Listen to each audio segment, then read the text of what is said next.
This is Jason Horsley at horticulture.com for the Liminalist, the podcast between. This is first of two separate conversations with Jonathan Lethem. First conversation is about his new novel, Feral Detective. Second conversation is When We Get Liminal. Okay, I think everything is running as it should be. At least here, if not in the world. Nothing is running as it should be, I think is what you mean to say. Yeah. Well, congratulations on your new book. Thanks. And on the Motherless Brooklyn movie. That must be very exciting. Yeah, it's still fairly unreal seeming, but there have been a couple of moments where I was persuaded to believe in its existence. And Yeah. I guess I'll confronted with its existence before too long because I've spent a lot of money at this point. Yeah, it seems to be underway. So let's start with the novel. I mean, let's stay focused on the novel today, I think, as much as we can. I know we tend to go off in all kinds of areas, and I know my piece certainly did that, and I will refer to it, but hopefully we'll just start slow and see where it goes. So you started the Feral Detective prior to November 8th, 2016. Well, I didn't begin the writing. I didn't have a single page of the book, but I'd been thinking about such a book and planning it at the levels that I'm able to plan in advance, which are very circumscribed in some ways, but I'd been planning it for about 2 years and assembling some of what I thought would be the ingredients or materials. I'm always wrong, but that process of assembling is important, even though I'm wrong about what a book is going to be about or like, or how it's going to feel once I start writing it. So there was a kind of preparation that,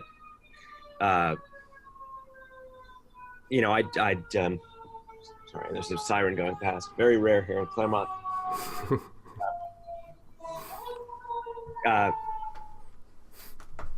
The kind of preparation I usually do, and which had me thinking I was about to begin the book in the late fall, and that it didn't have anything directly to do with the present moment, and then the present moment became sort of overwhelmingly strange, and the book I was planning to write seemed maybe beside the point in a way that a lot of things looked kind of paltry. A lot of plans or artistic projects probably looked sort of flat at best to their makers around that time. And then I did a quick kind of somersault of injecting the book into the present framework, and that made it come back to life. Right. Was lucky for me that it seemed that it could be made to do that, because I might have been much slower to get back to work otherwise. Right. So of course it makes me wonder, how similar your original blueprint was, because in the piece that I wrote, I found myself focusing so much on the Donald Trump aspect. Yeah. Easy to imagine how it could all be read through that lens, and in a way, I invite that now. Yeah. I think there's another sense in which the book is also a book that was that has an existence regardless of that material. Well, so that begs the question for me, of course, is how much you were tapping into something already. Yeah, that's a positive thought. I mean, it's not positive material that I would have been tapping into already, but yes, I think so. And I mean, I think that the other way in which the book was, the way the book was in a sense provably prescient, which actually became kind of a a small series of awkward comic moments for me was that it, while obviously it was planned somewhat, but then reconfigured after the election, and I began writing it in January, just around the time that the inauguration was. The whole book is set in the whatever it is, sort of 5 days before and 5 days after the inauguration. I began writing it on January 1, as a kind of a spur to myself. I decided to begin a book on the first day of the year, no matter what, and continue it no matter what. And so it was begun only very slightly before its setting. And then, of course, because books are written more slowly than 10 days for me anyway, I was still writing it I was still writing early parts of it in the late spring, and that's when the MeeToo moment sort of exploded. And whereas I can't prove the book was prescient of Trump. I like the suggestion you make that it is. I know it was prescient of MeeToo because I was filling the book with little references that some of which seemed so on the nose after the MeeToo movement developed that I had to take them out because it would have seemed that I was shooting fish in a barrel. Phoebe originally worked for the New York radio host Leonard Lopate in the book. She, I have her still working at public radio for a time, but I had a very specific job where she worked under Lopate. And then in mid-spring, after I'd already I'd made this decision and committed it to the page, Lopate was fired. And I have her interning at the Paris Review, and then, the Paris Review exploded. And so I had to keep taking things out because it would have seemed I was following this, in a kind of almost gratuitous way. I was what would you say, beating dead horses. Yeah. In fact, I'd accidentally predicted them, and that atmosphere, I think, of the book is important. It's and very strongly interrelated to the election. Because the other thing you, I suppose, want to avoid is being too topical, because then you just easily dated. It's too restricted to specifics. Right. I mean, dated is one fear, but also that it will just become it will seem distractingly pegged in a journalistic way. Even if it gives you a little kind of momentary thrill of recognition, you'll think, well, that's, it's just too easy. That's what you turn to, whatever your chosen website is. That's what you go to, exactly, Slate yeah, or Daily Cause for. It's not what you open a novel for. Yeah, for political commentary, social commentary. Yeah.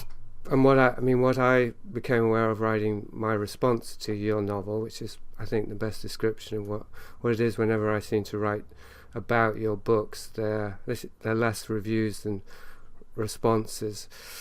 However close they are to a real dialogue is really hard to say, except by checking with you. But what it brought home to me is, and maybe this is a subtle distinction between prescience and just tuning into the zeitgeist and seeing the undercurrents, that it helped me to see, and I'd already been dimly aware of it, of the sort of archetypal resonance of a character like Trump, like what he represents in the collective psyche, particularly the collective American psyche.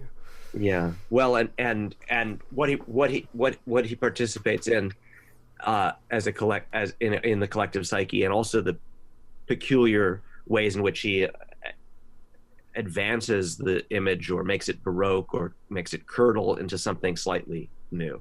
But you have to understand the participation in the archetype before you can also appreciate the strange flourishes or baroque excesses that mark his version of it.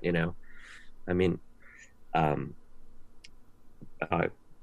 Marcus equated Bill Clinton with Elvis Presley, and of course we all understand the equation of Ronald Reagan with a cowboy, but the extent to which this American figurehead kind of always fulfilling certain very archetypal positions, in the dream, in the fantasy, and then how we what we demand of them. What was I reading? Very wonderfully pissy remarks by Jarrett Kobeck. Have you read Jarrett Kobeck yet? You might be intrigued by him. He got some notoriety with a self-published book called what was it called? Why I Hate the Internet, or I'll send you a link to it. But his last name is Kobeck, and he's a very mordant provocateur. But he was talking about how the way people remain shockable, by the fact that the president could be so, have such bad table manners. And he says, what we require in our remote control killer of brown people with digitally operated airplanes is that they have grace and table manners, and that they dress the proper, And there's a tremendous amount of difficulty. Your piece is suggestive of this. I kept myself from reading it too carefully. I wanted to respond to you rather than the piece, so I sort of read it with my hand over one eye. But one of my other early readers for the book said that she was concerned that Phoebe seemed politically naive to her in her expectation that this was the crucial juncture. And I didn't disagree. I think that it's about the pressure that that was imminent, and that the contradictions that were suppressed behind the idea of the kind of neoliberal continuity.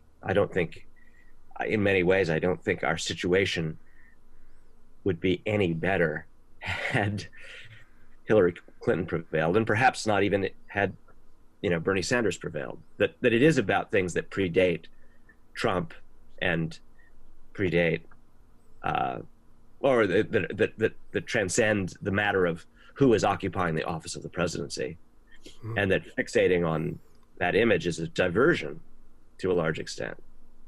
But then again, Phoebe's female, and I think it was a different kind of disaster on the level of the history of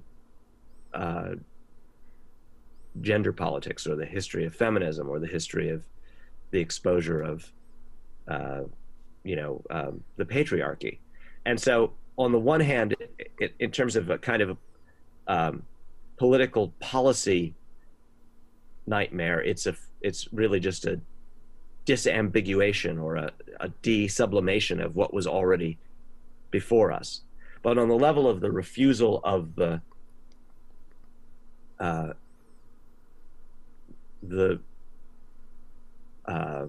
image of the female candidate, it was a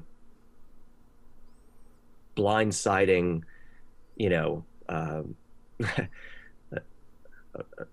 reality received a kind of a drone attack from nowhere in the middle of what was meant to be a kind of wedding party for humanity, right? So it's both new and old stuff. It's both, business as usual and a startling repudiation or backlash. Or at least people received it that way. But on the other hand, it was Hillary, as a female world leader, wouldn't really have been new for anyone who, particularly myself, grew up in Britain under Margaret Thatcher. Right. That's fair. And the fact that we got to dally with Obama gets his completely unearned Nobel Peace Prize just for thrilling the world with the idea that America might actually be at the forefront of a kind of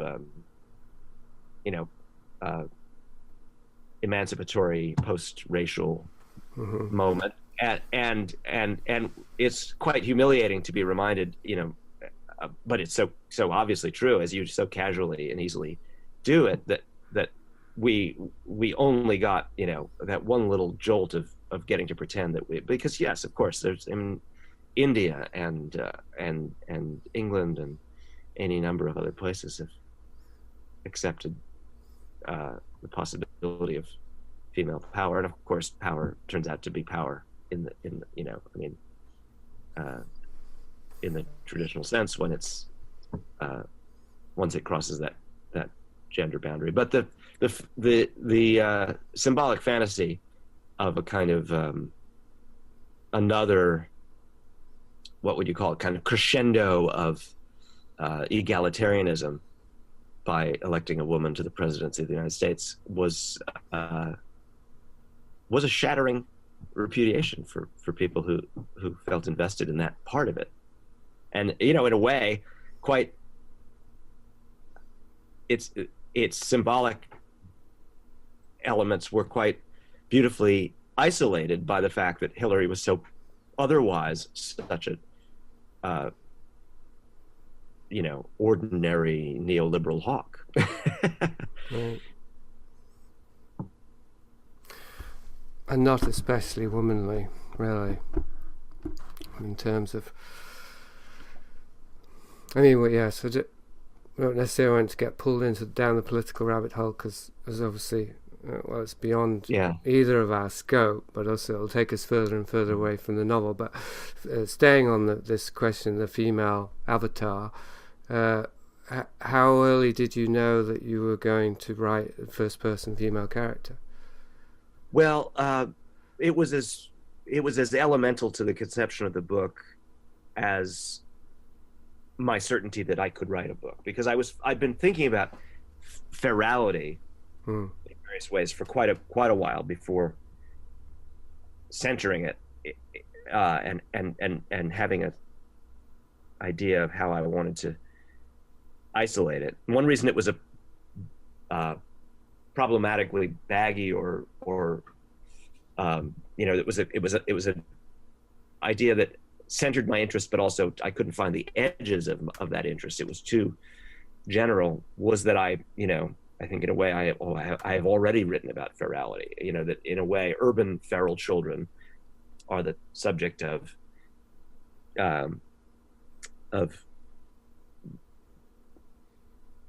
somewhat Motherless Brooklyn, certainly Fortress of Solitude, and that then moving that image of the feral child to Mars is the part of the subject of Girl in Landscape, and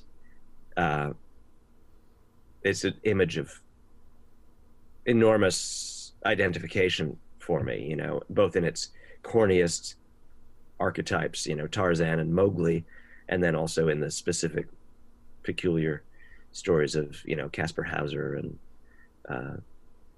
the tragedy of what a genuine feral child tends to actually be like when it enters into the news cycle, which happens every once in a while. And so I didn't know how to center it, and in that way it reminded me of my interest in the language disruptions, the neurological disruptions of Tourette's, because it was such a intricate identification, and one I felt I'd already been participating in with my kind of the characters who talk crazy in the books that precede Motherless Brooklyn.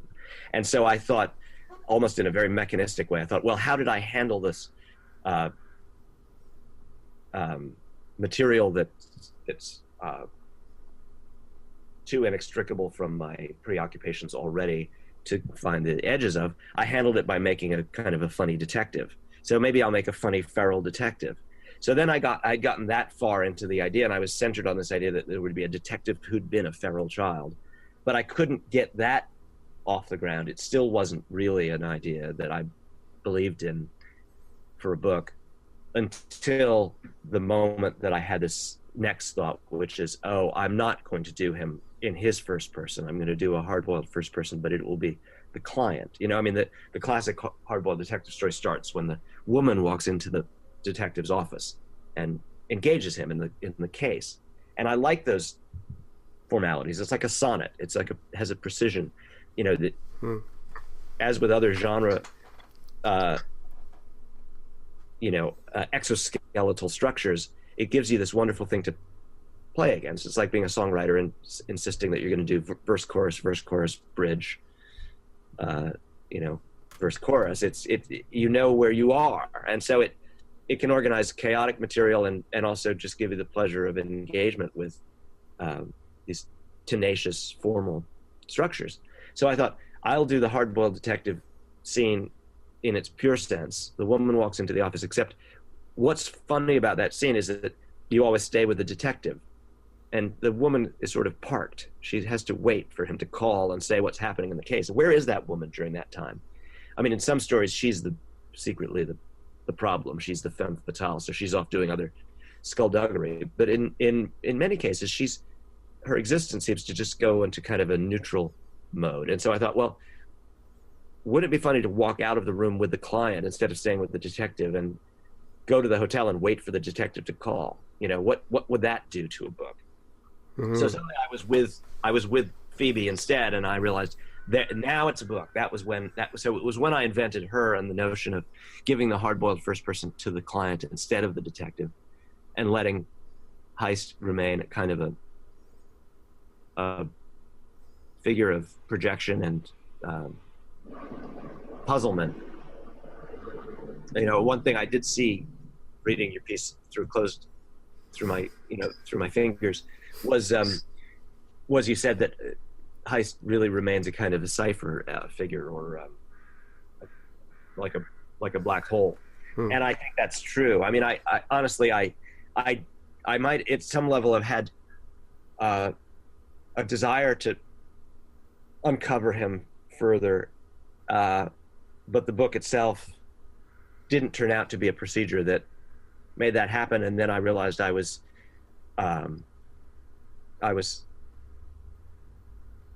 could accept that he, you know, he's there's the epigraph in the book, Dawn Powell, what motive does this man have for having a motive? Mm-hmm. And I don't think I answered the epigraph's question. But I mean, in a way, he's a romantic figure of fantasy. He's a gentle Heathcliff or something, who, you know, who's who the book and the narrator can be in love with without solving. And in that sense, it's a very traditional romantic book as well as a traditional detective story. But the book was doing enough because Phoebe became complex and interesting enough to me, and the space of the kind of both allegorical and real space of the desert became substantial to me in a way that made a book even where Heist was stuck in the middle distance in a way. It's like you took the genre or the narrative out of its usual milieu, because a detective story that takes place in the mountains and the wilderness, well, it loses, you know, the usual reference points that we associate with the detective story.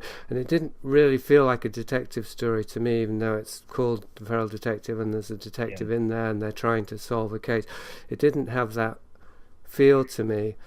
And it seemed as though you were actually splicing two genres there as well. One, the detective, and the other is like the sort of something wild, or the discovery of the that's good. Yeah, of course, it's a road movie. You know, it's like I mean, something wild is a possible reference or but you know, one of the other things that was lurking in this book for me was I'd been reading both Tolkien and Philip Pullman aloud to my children, and the sense of this space of figures just crossing landscape looking for things, that it was partly just, I mean, that genre doesn't have a name, but the sense that there was something so elemental in those narratives, you know, that in a way the entire trilogy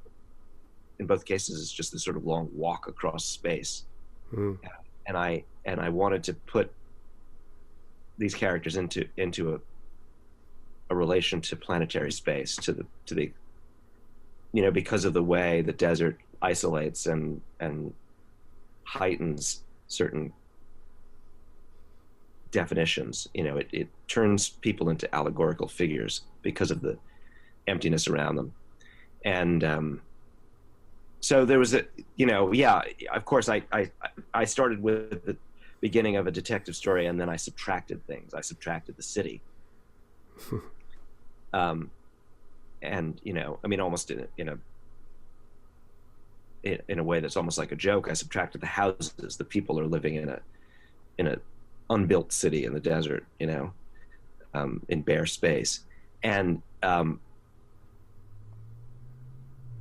but I wrote a novel about the election, and I subtracted the election because most people that she meets don't know that anything happened that's defining or important or should matter to them. And so it's a place, you know, the desert and the searching across that space for this lost other who may be kind of a version of a lost self. It's really a book about Phoebe beholding herself in plain space and stripped of expectations or contexts that, you know, can give her consoling things to define herself against. One of the things I say in my piece, and as of a lot of the stuff I wrote in there, I'm not 100% sure of it. It's very sort of intuitive, kind of groping around my own impressions of the novel. But one of the things was that I felt as though I was hearing closer to your own voice than in other fictions. That somehow you were somehow writing as a female had freed you up in terms of expressing your own perspective. That's interesting. It may be true in some places. I mean, that first person that I conjured for her was very freeing, certainly, and I wrote the book rapidly, partly because of the you know, simple and impulsive and compressed narrative structure. You know, one short action of moving through space to look for someone, followed by another. But the voice was very compulsive for me and enjoyable, and so there are probably ways in which I did feel closely identified to it, not to specifics, obviously not to the gender specific, but to the spirit of it. But I you know,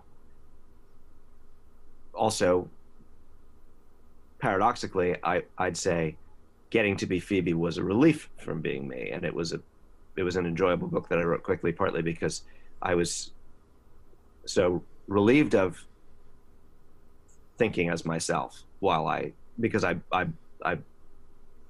invented someone who I liked spending time with, who was speaking instead of me. So both what you say and its opposite, I think. Well, do you think that it allowed you to create some distance between yourself and your own feelings around the election? Well, sure. I mean, it was a deliberate choice to identify with people who were more shocked than I was. I mean, I'm one of the only people I know who was given a really definite, terrifyingly definite warning by someone who I was inclined to believe, because Adam Curtis told me 6 months before Trump was elected that I shouldn't fail to take him seriously, that he thought he was going to win. And I thought he was joking and made him repeat it several times. And he said, oh no, I think he's going to win. And I just sat with that. And I didn't even repeat it to people because I knew it would be too upsetting. I should have repeated it to people. And that was Adam Curtis. So, and I, you know, I wasn't, needless to say, probably I pulled the lever for Hillary, but I was also perhaps predictably and maybe irritatingly to some, I was a Bernie bro. Not that I saw him as flawless, but I had a horse in the race who was already gone, you know. And that was as much about the word, the simple embrace of the word socialism, and also about other sentimental characteristics that he reminded me of, the part of my New York Jewish family that, you know, he was endearing to me. And anyway, I root for the underdogs. It's like rooting for the Mets to have been a Bernie bro. It isn't all about some absolute faith in his capacities, but any more than I have faith in the capacity of the New York Mets. But so I wasn't in Phoebe's position vis-a-vis the election, and I mean I don't say that to distance myself from her naivete, because I actually find the power of her disappointment deeply meaningful, and the, you know, the results important, the results of that disenchantment quite important, but it's not exactly my position that she's occupying. I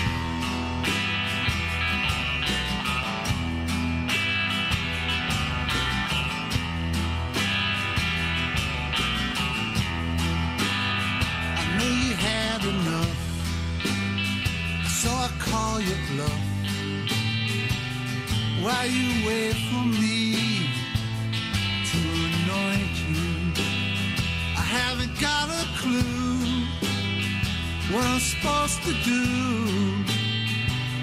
and there's no direction I can point you. I will disappoint you.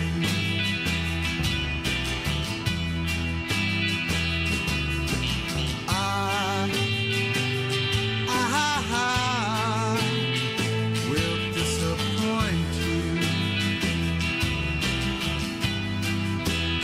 So maybe now you see it was never me. I was a construct of your contusion, desperate to believe what you hope to be, but it only led to confusion. I will disappoint you.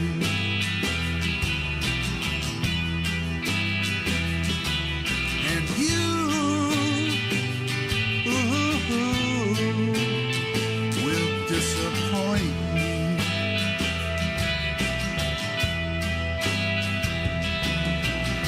Expectations, they sometimes burn you, and they spurn the moves you make. So walk away from your conclusions, and your illusions soon will fade.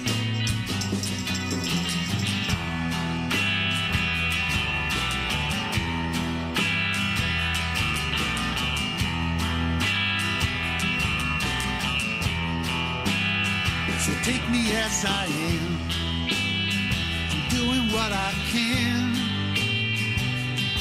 and just like you, I am broken.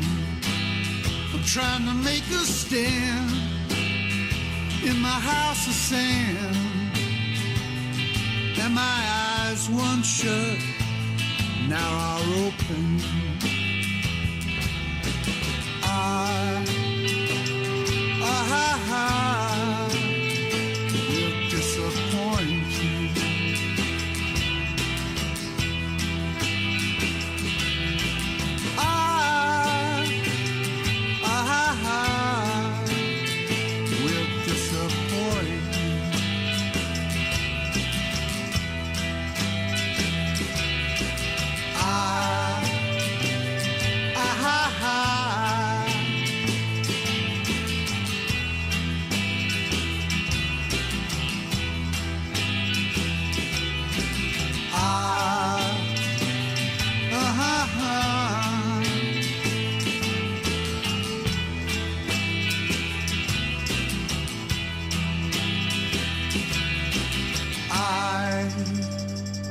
one of the things that I've been grappling with, both in, where I live now in Southern California, suburban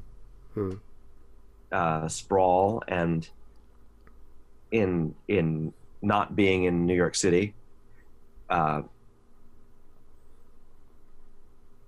then in my writing, I've just now chosen this atmosphere here to write about, in the desert, and I'm writing, my next book is written about rural Maine, which is a place that's become very important to me, but has, in a sense, nothing in common with this landscape except the problem I'm about to describe, which is the absence of Black people, the utter absence, which can be very discouraging for me, and it's discouraging for me to end up conceiving books that where that absence is sort of necessitated by the setting and the material. And one way I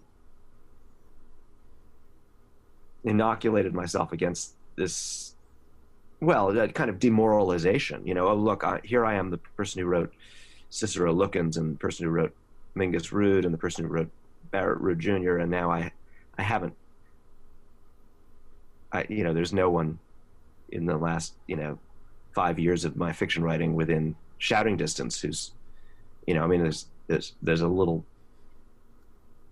kind of disconsolate nod to diversity at the end of Gambler's Anatomy in Berkeley, but the character who leads you into that space is so disassociated that he's unable to identify with any other human beings by the end of the book. And so I felt very,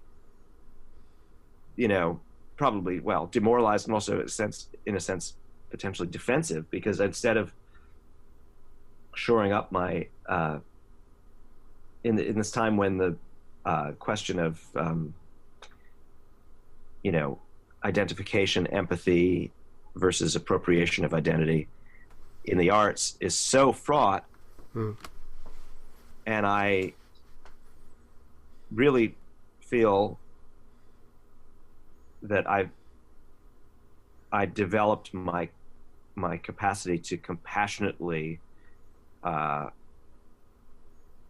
write across racial difference, and it would maybe be an important thing to continue to embody that. I happen to have my material and my circumstance have sort of stranded me. But then again, Samuel Delany, who's a huge teacher for me, it's different from being an influence, which he is as well, but he's, because of his essays on writerly practice, and also the fact that I've known him and listened to him and seen him interviewed, and he's a teacher for me. And there's a remark somewhere, I wish I had isolated it so I could quote it exactly, where he, so here he is, a gay African American, also a science fiction writer, and also a leftist, and so working from all kinds of margins that don't happen to be that of gender. And in this remark, he says that he thinks finally that the first place, the most the sort of point of origin for self versus other as a power relation is gender. That men looking at women and saying, other person, not as much as me, not as, their subjectivity not as important, their privilege is not as important. That he, as much as he's committed to these other forms of division and that need to be, that need restorative justice, that gender is the baseline condition for supremacies in our world. And so I thought, well, okay, if I'm at least at the heart of that work in my writing, I can perhaps excuse myself from this other front for the moment. And so, you know, I didn't see it as a brazen political decision. I saw it was an emergent artistic decision to write from Phoebe's point of view in first person, but also to make the book so much a kind of a allegory of gender difference. But I was glad that I'd arrived there. You know, and yeah, it mattered to me to be doing it. So it's potential minefield here. I mean, before we spoke, I mentioned I've been writing about transgender, and one of the things I discovered writing about transgender is that the word gender is a relatively new invention in its current meaning. Like, it just used to belong to language, different between gender nouns, and that it was actually coined, the John Money Institute, as a means to rationalize sexual reassignment surgery, because they recognized there was no way to change anybody's sex. So this has kind of led me, for me, it's a very refreshing position to find myself in, or a sort of ground that I've discovered that the whole notion of gender is a contrivance of language, like linguistic engineering, because there is no thing that called gender that relates to human beings outside of the social construct, of course, which is what feminism was about, like trying to free us from gender, you know, from the restrictions of the imposition of a social, you know, categorization that we'd term gender. So then we're in a very strange liminal time in history, because the transgender thing is actually reasserting the power of gender in these very weird ways. This is why there's this now cultural war between feminism and transgender, which this is a whole rabbit hole. We don't want to get sucked into that. Yeah, it is pretty overwhelming to even touch on. It is, sensed. It's all very Dickian. I mean, I always feel as though Philip K. Dick haunts our conversations, because that was the point of our meeting, and I feel it's in many ways the strongest correlation between us, the strongest sympathy. Like we both like Talking Heads, and we both like Marvel superheroes, but those are relatively superficial, as great as they are compared to Dick. I dug out my Ubik shirt for you today. Oh, yeah. You're wearing the colours. Yeah, I'm wearing the colours. So yeah, it's been a bit of periphery in my awareness throughout this conversation, all the different ways in which we seem to be living in a simulacrum of reality, and like when you were talking about Hillary and Trump and the virtue, we didn't say virtue signaling, but the ideological, the superficial victory of a half black president and a half female potential president, and so on. That it's all, there's a kind of theatrical aspect to all of this.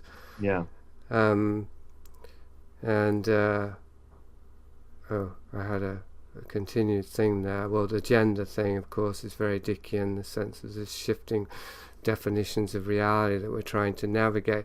Well, I was thinking in terms of the feral thing, like what, because the ferality, which you particularly associate with feral children, because of course animals are feral too, that overlaps with autism, because many, you know, autistic children are extreme. The parallels between that and feral children are strong, and you have a very long-term kind of interest or affinity for the autistic experience at Motherless Brooklyn, the Tourette syndrome. There's various autistic characters throughout your fiction. So, of course, where I'm inclined to go is, well, what is it in Jonathan that he's trying to own in himself? Like, what is it? What's the appeal of ferality? And this might sound, I mean, you can answer it and deny it or whatever, or confirm it, or both, that there's something in you that wants to get out and to be liberated. Yeah, well, I'm sure that's true. But also, I mean, thinking of it as a kind of topical interest, it's both individual and collective in terms of its signification in identity that interests me, because it's, you know, in a way, America is a collectively feral nation. That's our relation to the history of nations, is to use our unique self-invention to be, and the freakish geographical reality of the exploitable resource and the unbounded frontier of Western expansion to kind of go away from the family of of Enlightenment nations into the wild, and then claim this sort of doubleness, to be of and not of, which then also corresponds to the figure in masculinity that fascinates and perplexes me for its a potential for both creative and abusive power, which is the half affiliated, the Humphrey Bogart, the Han Solo, the Easton Edwards, the John Wayne, right? Who's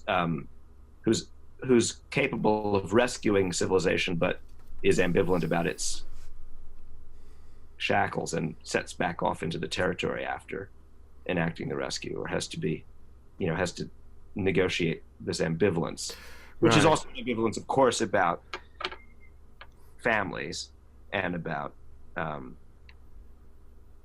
affiliation, nurture, so it's also about parents and children, and ferality goes down to that core. I mean, who is Humphrey Bogart's mother? Does he ever call? The question is a very strange one. Yeah. He's a disparented image, Right. Who raised him? Who raised the detective in The Big Sleep?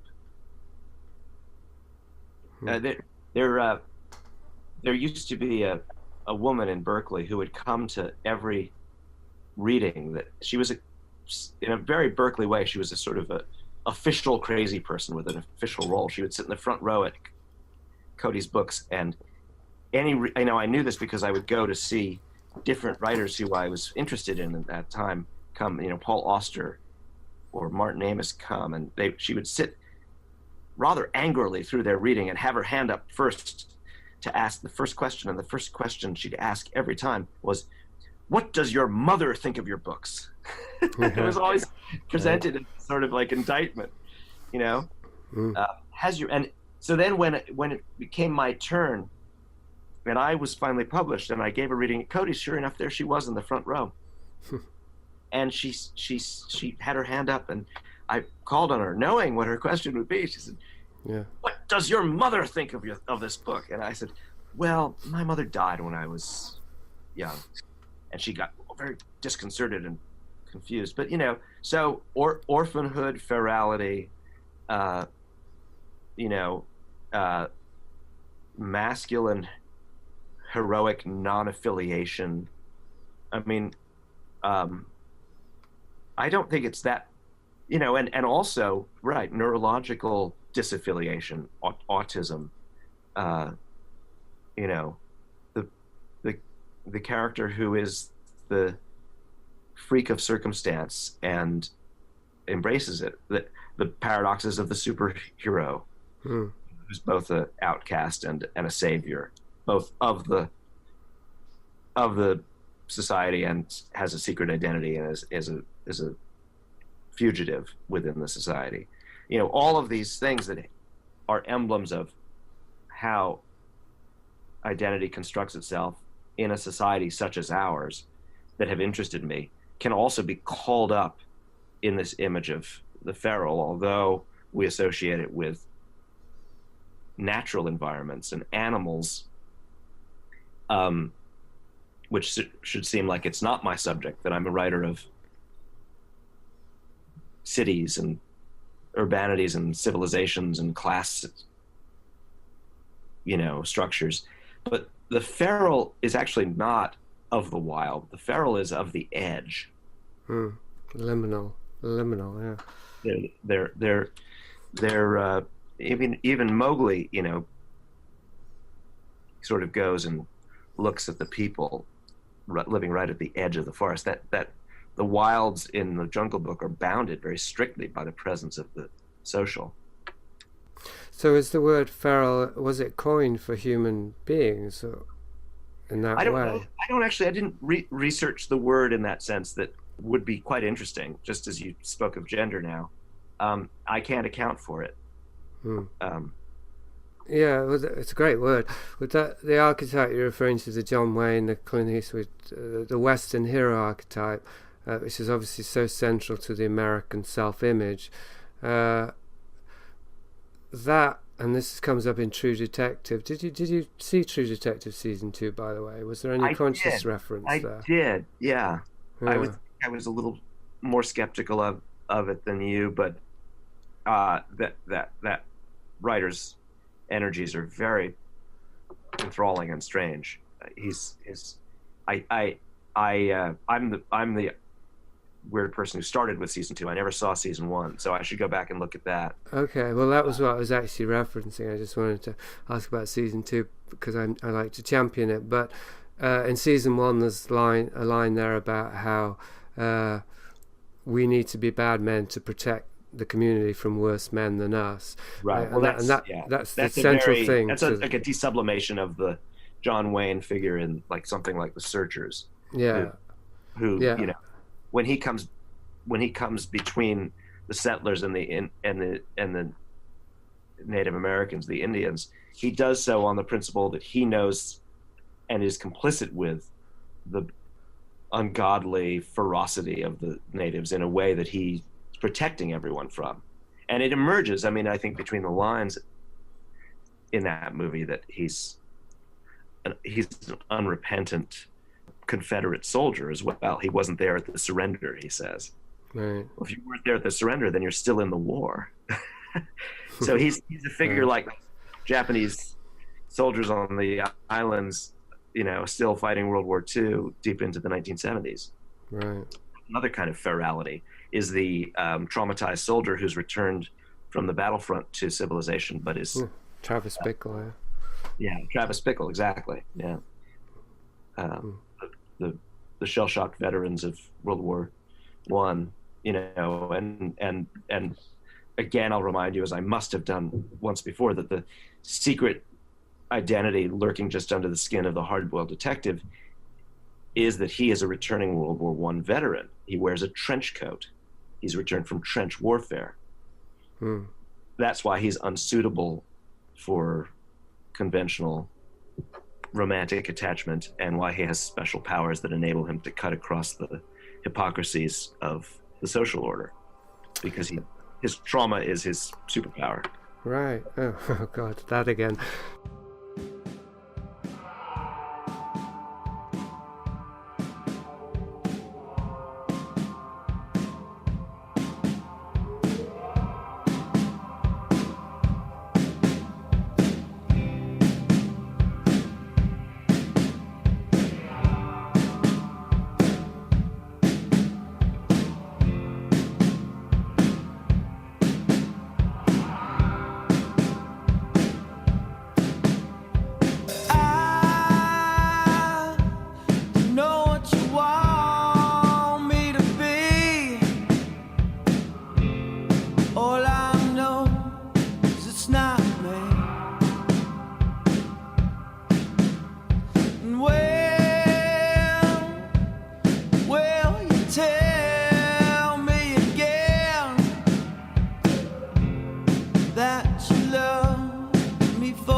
Yeah, that's really interesting. And so the difference between a Western hero and a detective, hardboiled detective fiction hero, ones I haven't really considered. So that's a very interesting area, I think, because the point I was getting to about the Western hero, the archetypal traditional understanding is, as you're saying, that he's not part of the community, but he can protect the community insofar as he's more aligned and affiliated or sympathetic with the thing that's threatening the community. So you even see this in a movie like Heat. The cop played by Al Pacino is really much closer to the criminal played by Robert De Niro than he is to his wife or his family or anything like that. There's this affinity that makes him efficient to actually, hunt down his prey. A predator takes a thief to catch a thief, takes a predator to catch a predator, right? So, but the problem then for the hero is that once he's served his function, as in The Searchers, he can't remain because he then becomes the threat. Yeah. Right. So with the hardboiled detective, and I brought this up in my piece about you, the Chandler line, a man who is not mean must walk down these mean streets. It's closer to the knight, isn't it? The detective. He's closer to the kind of archetypal knight, like you're saying. He can't have sexual relations. He's got to actually be purer than the forces that he's detecting and exposing. Right. Right. Well, and yes, and that's the image that I was fooling around with from the very beginning with Gun with Occasional Music, where he's actually been, to take it back to your word, he's been misgendered. I don't know if you remember that about the character in my first novel, but no. He's undergone what was meant to be a kind of kinky, temporary, sexual reassignment where you experience the sex as the other. So his genitalia give him the opposite signal, opposite sensation. And it's for him it became accidentally permanent and traumatic, and he's basically opted out of the whole. Oh no, I didn't know that. So I actually haven't read that one. So it's a bit like bookending now, that novel with your current one. Yeah. But and the other thing you could see about heists, take it back to the specifics of Feral Detective and just to think aloud about it in a way I hadn't, is that he's, so she walks in looking for Humphrey Bogart, and because she's in the West and is of the East, she has to kind of immediately adjust her framing and start to wonder if what she's got for her trouble isn't Bogart, but sort of more like Clint Eastwood or John Wayne. But what he is to himself is part of he was meant to be the king of the bears. He's a member of a masculine cult of ritual violence and abduction who has essentially sought peace in a kind of Bartleby the Scrivener gesture. He would prefer not to. Right. He's hiding. Right. So do you identify with that then? What's that? Would I identify with that? I mean, I just got a flashed on, okay, so that's Lethem's secret. Here, I'm going to show you this book that I'm staring at. Can you see the title? Yeah, Where Men Hide. And the weird thing about this book is that I've been tremendously interested in it ever since I bought it because of the power of that title. And it's basically a book about garages and man caves. Right. And then you can look at my office, right? All around me here. You're in my man cave with your camera. And I've never read the book. It's as if I'm afraid of it. I've had it for about 15 years on my shelf, in my to be read shelf right here. Right. So yes, you've caught me. I'm trying to wait out the battle in my hiding place, my detective's office, with my possum companion, and not get dislodged into the fray. Because that's Heist did it for me, but I don't want to have to do it. Yeah, well, I was going to say that's really one of the dangers of being a writer, is that one can always wear a condom, so to speak, in life, always have, safe experiences of the other with these literary avatars.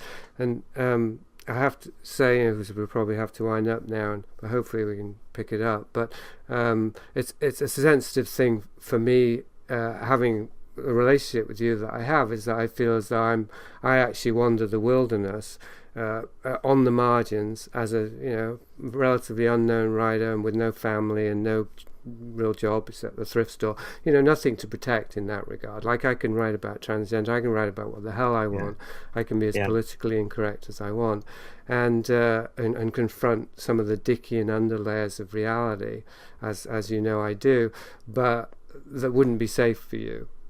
It really wouldn't. So then I feel as though that's why I use that term radioactive, although actually I had a slightly different meaning. But I do feel as though I have to be careful with how I relate to you, because I don't want to, shine too much light on your cave. Well, I mean, I think that your thinking about my work has been influential on my work, and it probably is influencing some people's interpretation of my work. So I think it is radioactive, but I don't feel endangered by it. So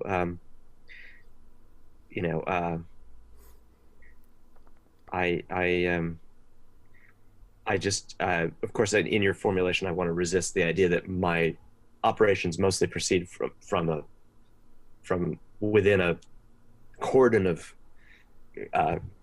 cautions that I've taken.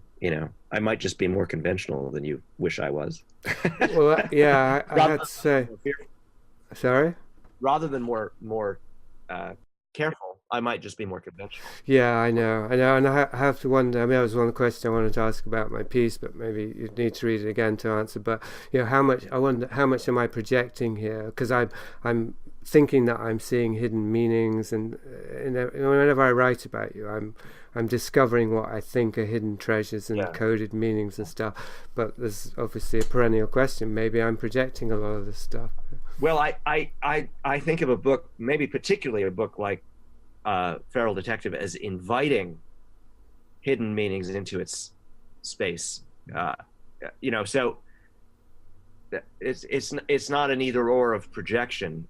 Oh, it's there, or oh, it's not there, and you projected it in. It might be that the book is designed as a form of aperture, which only comes to life by that kind of desire being applied to it, and that I've written it as a net for those projections. Right, and if that was, I mean, if there really was a dialogue between the reader and the writer, which I feel there has been with you, I mean, that's how it all began anyway, then what might be projections might actually turn out to be intuitive intimations of your own unconscious process. Absolutely, completions of the work. Yeah. Acts of completion. Yeah.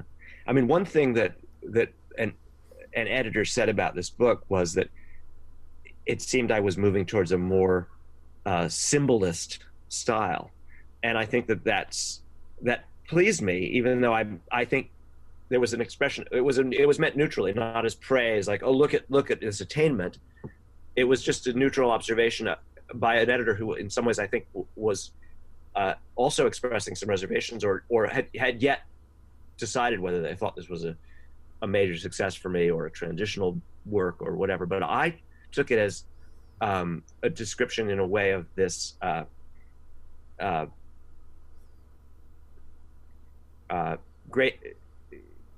greater accomplishment on the level of opening the book to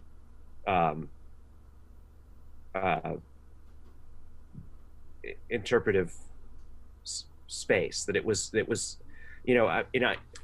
have we talked about that film of people theorizing about Kubrick's The Shining, room 238? 237. Yeah, I think we have. Yeah. I think that I know you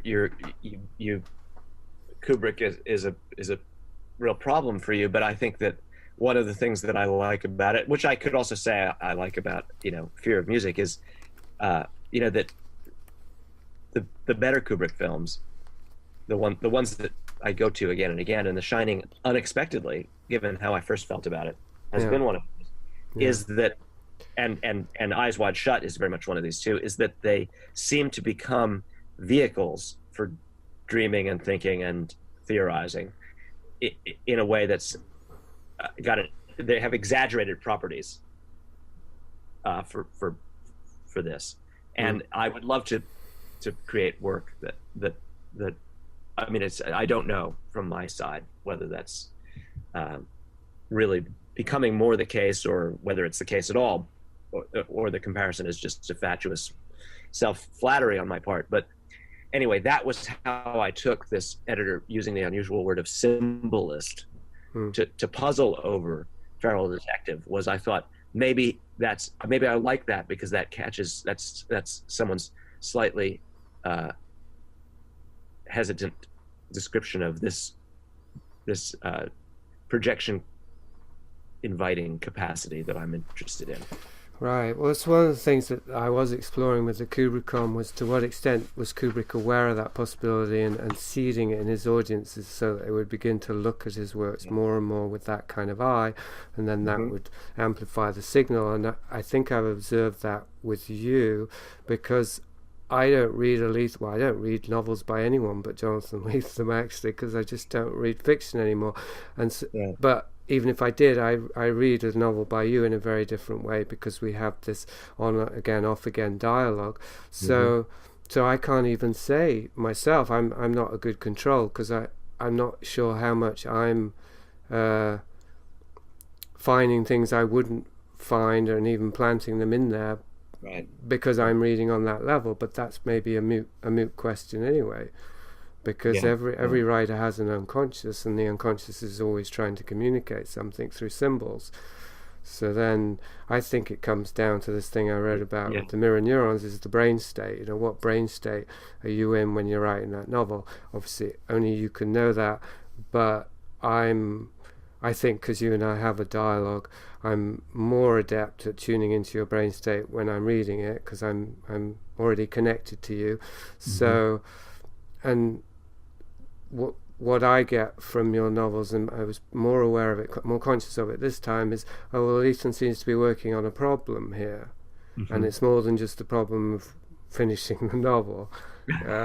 But again, am I projecting that? Because that's how I approach things as a writer. I'm always working on a problem. That description also sounds like another, I mean, intended neutrally. It's only a tentative and neutral description, but it suggests to me a success that I would embrace, that it should feel that.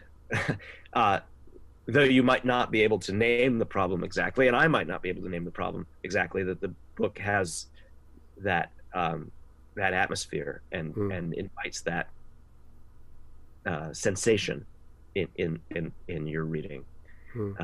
So before we wind up, which I should do other things today, I wanted to say that I think that you're going to be very interested in this book I'm writing about Maine next, which in some ways I think very loosely I might say is going to be like a rural chronic city. That seems like a contradiction in terms. Yes, I know. But I think that's the book of mine that this one is in dialogue with. Oh, nice. Well, that does remain for me the Philosopher's Stone of the Lethem's opus so far, anyway. I like that term. Yeah, that's good. My wife is the same way. Sounding. Sorry, say again. Sounds like Colin Wilson. What does? Which part? Well, calling a book the Philosopher's Stone of a given writer's opus just sounds very. I mean, I think he actually has a novel, Colin Wilson, called The Philosopher's Stone. So it's a pretty direct association. Yeah. Were you consciously referencing Chinatown, by the way, in the book? Was that how conscious was that? That's a very influential, hard-boiled text for me, and I mean that one is in there, sort of by just quite automatically, as it's in my first novel, Gun with Occasional Music, maybe a little bit less so. Motherless Brooklyn of the three detective novels. But ironically, the one thing I know about the Edward Norton adaptation of Motherless Brooklyn, about which I know very, very little, I've never read the script, is that he was obsessed with Chinatown and moved the material of Motherless Brooklyn strongly in the direction of civic and urban development scandal, because he wanted to emulate Chinatown directly. All right, he hasn't changed it to Motherless Los Angeles, though. No, it's not been moved from New York, but he's adopted. I don't know if you know enough about the history of New York to know about the kind of famous disputes around Robert Moses, the great developer of freeway systems. He's put a quasi Robert Moses character in there who's very much analogous to the Noah Cross figure, the water developer in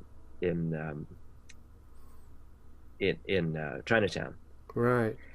And so there's a gravitational pull that Chinatown has as a narrative that has affected now all three of my. Oh, so that's very zeitgeisty then, because I was thinking more thematically. I mean, obviously there's parallels with the genre, but with Noah Cross as a kind of Trumpian figure. Of course, absolutely, it's a Trump image, And again, the reverse Beauty and the Beast thing, which I haven't quite formulated rationally, but that was intuitive. It felt as though what you were doing was exploring the Beauty and the Beast myth in new ways, and Chinatown can also be seen as an inversion of that, the beast that devours the beauty. Yeah, interesting. I hadn't thought of that. Anyway, to be continued, perhaps, I hope. All right, well, we'll look for a sequel.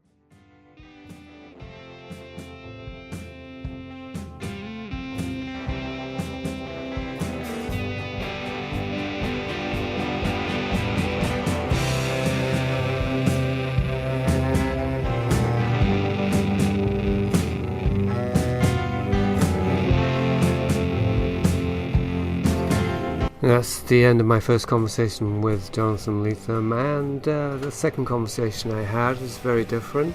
It was much more exploratory, much more liminalist, and I do recommend listeners check that one out. It will be up this coming Saturday, the 20th of October. Next week's Liminalist is with James Howard Kunstler. You can also hear me talking to Jim over at his website, kunstler.com. There's an accompanying essay on Jonathan Lethem's Feral Detective, which I've linked to at my blog. If you haven't seen it already, it's at Conatus News. It's called The Monster in the Mirror, Donald Trump and the Disease of Confidence. Okay, that's it for this week. Encourage listeners to participate in this project by commenting at the blog and the podcast, buying my books, reviewing them even, or donating if you like via PayPal and the widget at the website. That's horticulture.com. Till next week.